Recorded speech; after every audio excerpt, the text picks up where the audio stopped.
सूर्यलाई नमन गर्ने, घन्टीलाई भोट हाल्ने। झोलाबाट के निक्लेला एउटा पट्केला गर्छ। चारवटा भाषा आउँछ। के भाषा नेपाली रोल्पाली आउँछ, पूर्वेली आउँछ, पश्चिमेली। Hello guys, welcome to my blog. आज चाहिँ मौसमको कुरा गर्नुपर्दा एकदमै चिसो छ, -1 डिग्री सेल्सियस छ।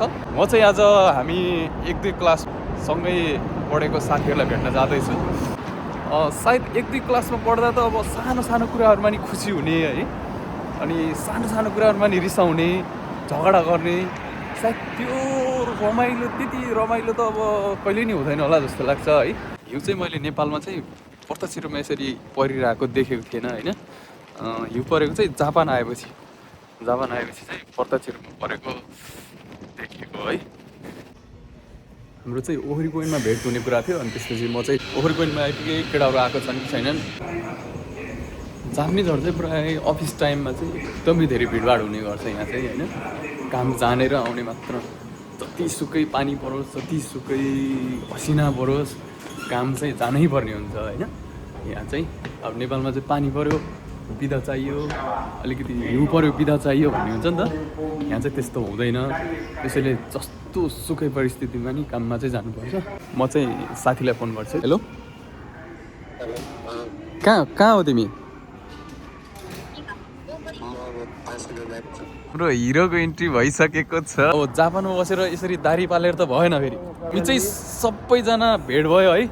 हामी चाहिँ सबैजना 1-2मा सबैजना सँगै पढेका साथीहरू। अब हामी चाहिँ केही खानेकुराहरू किनेर अनि पार्कतिर लाग्छौँ है त। के खाने? के खाने? चिसो आइस र चिसोमा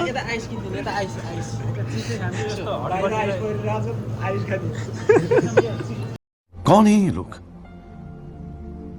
कहाँ से आते हैं? त्यत्रो झोला खाली छ त। अनि अहिले भर्खरैबाट त्यो पौडी खेल्ने जस्तो छ चस्मा त। झोलाबाट के निक्लेला एउटा पट्केला गर्छ। थरथर कहाँबाट ज्याकेट यहाँ राख्ने बुढा,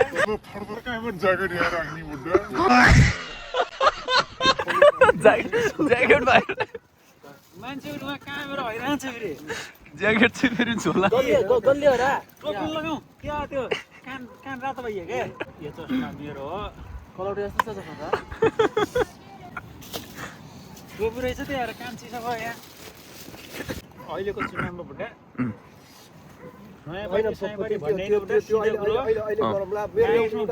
रुखमा भोटाल्ने, रुखका छारी पनि बस्ने अहिले यहाँ। अनि फेरि घन्टीमा भोटाल्दैन स्वान्न के। रुखलाई मल हाल्ने, सूर्यलाई नमन गर्ने, घन्टीलाई भोट हाल्ने। घन्टीलाई भोटाल्ने, घन्टीलाई त मन्दिर गएर बजाउने हो।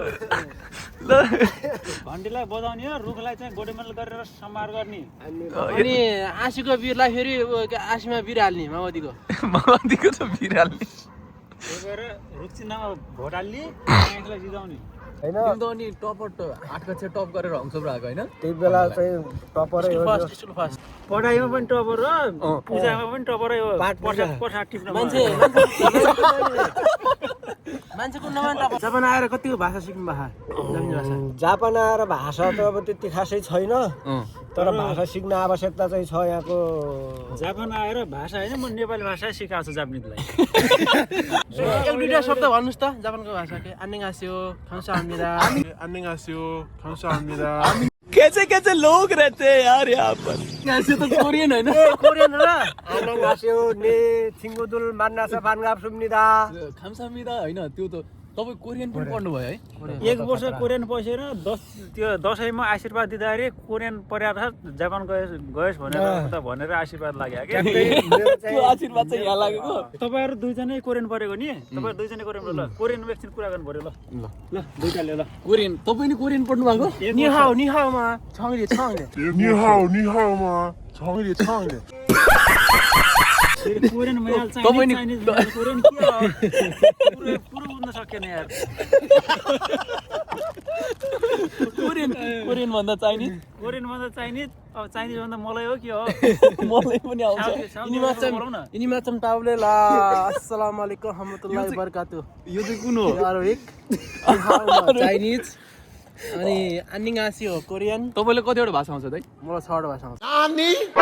ती एउटा मात्र शब्द आउने त होइन नि फेरि फर रे फेरि. फर्रे हो 4वटा भाषा आउँछ। के भाषा नेपाली रोल्पाली आउँछ, फुलबेली आउँछ, पश्चिमेली, समझ रहे हो बङ्गाली, यिनी सबै भाषा फरक फरक हो नि। बङ्गालीमा बड्डा भन्ने आउँछ नि. बड्डा त हाम्रो फेभरेट भइगयो। होइन म चाहिँ एउटा के सजेस्ट दिन्छु भनेको सजेस्ट भन्दा पनि गजब बेइज्जती पहिले हाँस्नुहुन्छ दाइ सजेस्ट अब यस्तो हो कि आफ्नै जिन्दगी अरूलाई सजेस्ट दिएर अब के सजेस्ट हुने? होइन अहिलेसम्म धेरै फोटोहरू खिच्यो भिडियोहरू बनाइयो रमाइलो गरियो रमाइलो कुराकानी गरियो अब चाहिँ हामी घर फर्किँदैछौँ सबैजनालाई बाई बाई